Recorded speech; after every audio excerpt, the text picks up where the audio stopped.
Hey everybody, we're back again. This time we're just going to do a little simple oil change. For those of you that don't know how to change oil, just a real quick simple video. It's very easy to do. I need to change the oil in my Fiesta, so here we go. You want to start by setting it up on a good set of ramps, or if you want to use a jack and jack stands, you can. I use ramps because I'm in the gravel, it's just safer. And always remember to set your parking brake and or chock your wheels so your car doesn't roll over the top of you. Next thing I like to do once I get under the hood is I go ahead and open the oil cap. That allows for the air to flow through the engine as the oil is flowing out. Now that we're under the car, we're going to locate the plug in the filter. There's the oil plug on the back of the pan. And come around here to the front, and there is the oil filter, which is connected to the oil cooler. This particular car uses the radiator to help regulate the engine oil temperature, and that's where it's all connected at. I have my oil pan under the car, under the drain. Break loose the plug. Doesn't take much. We'll start draining this oil, hopefully. Hopefully I won't make a mess out of this.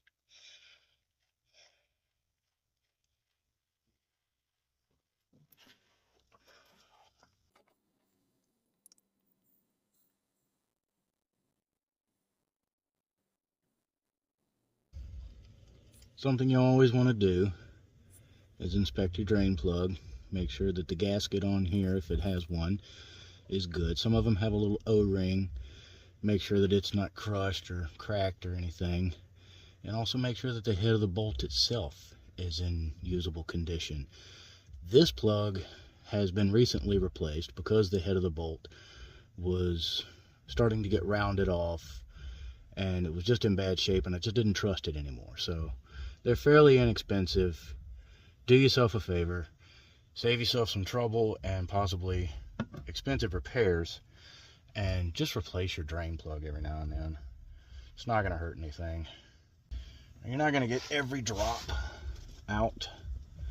That's okay. I never really worry about it. Make sure that your plug goes in nice and easy.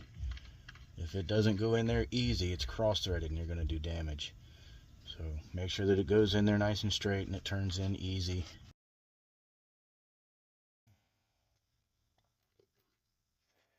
It doesn't have to be super tight. You're not tightening a tire or a lug nut. Just nice and snug. That's it. Any more than that, and again, you could do damage. All right, next is the filter. It's a little more of a challenge, just simply because it's harder to get to. This one just so happens to stick right out the front of the engine. I'm gonna get my wrench on there. My oil filter wrench. Put it on the wrong way and have to flip it over. That's standard procedure. You always have to put it on backwards first. And a little bit of lefty-loosey.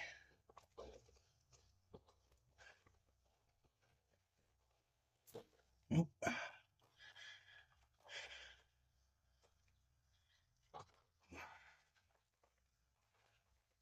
And there we go. Now it's loose.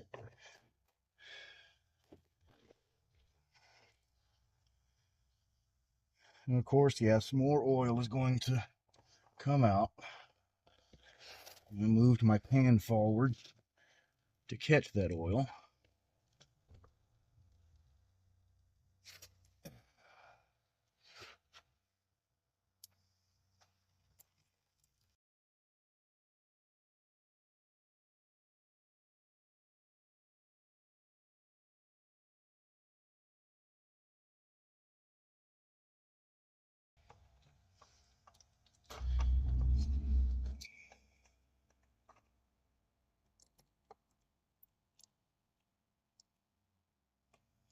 All right.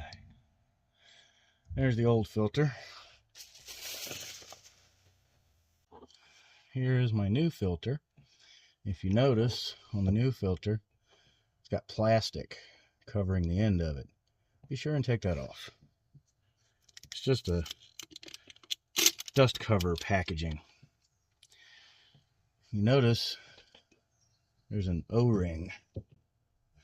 There's a flat O-ring. You want to dip your finger in oil, just a touch, and you want to wet that O-ring with oil. Get a good coating of oil on it. That way, it makes a nice seal when you go to tighten it up. If you do it dry, it's more likely to leak. So just a drop of oil and spread it around on there. And again, if you struggle spinning the filter, that means it's cross-threaded. You're doing damage. Back it off and try it again. If it doesn't screw on there nice and easy, then it's not right. Now, a lot of people are going to fuss at me for this. I don't torque my filter. I do it hand tight. I do it old school. I do hand tight. And I put my wrench on it. And I make sure it gets about a half a turn. That's about a half a turn right there. That's it. That's as tight as I ever do it. And I have never had one leak.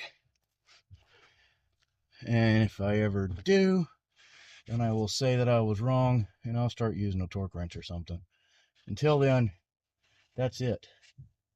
That's all it takes, folks. Wipe all this junk off of here. Now we can go fill it up with fresh oil. Alright, now it's time to fill it up. That out the way. Get my funnel in there.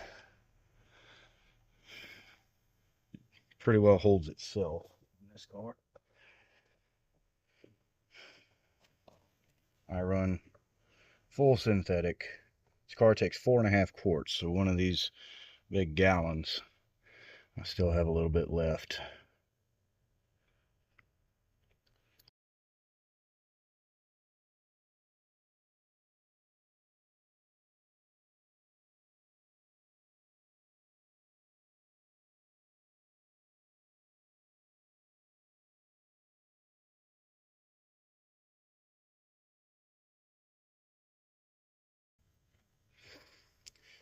We're not going to put the whole thing. Like I said, it only takes 4.5 for this 1.6 Ford. You measure it. It's about another half. Put a little more glove in there. Let that sit for a second. And we'll check the dipstick.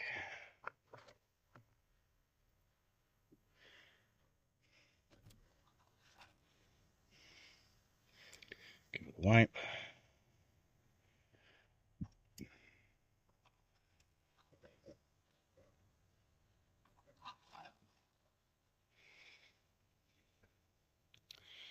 Might be kind of hard to see, but that looks about right. It's right at that full mark. We got it just right this time.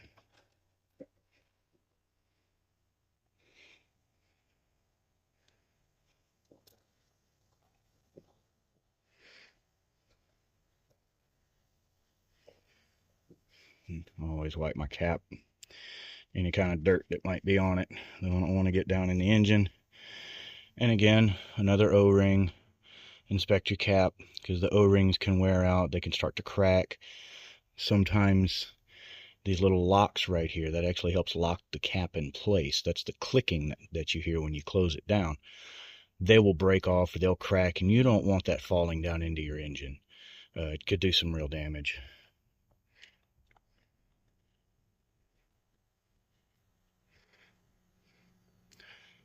And that's it. It's in there now. Now we can fire it up.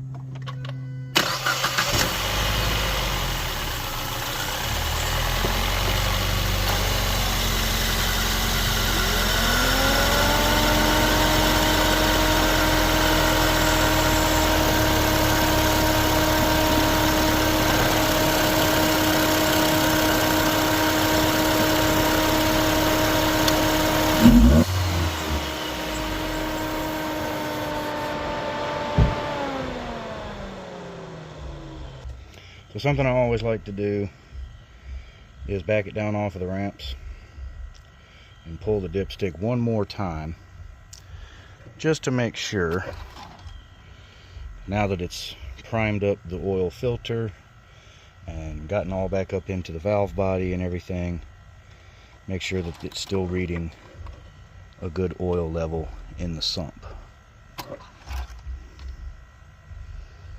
which we're still looking at that top notch. Might have a little extra, not detrimental. I think it's pretty good. And that's it. That's all there is to it. We're good for another round. I will see you on the next one.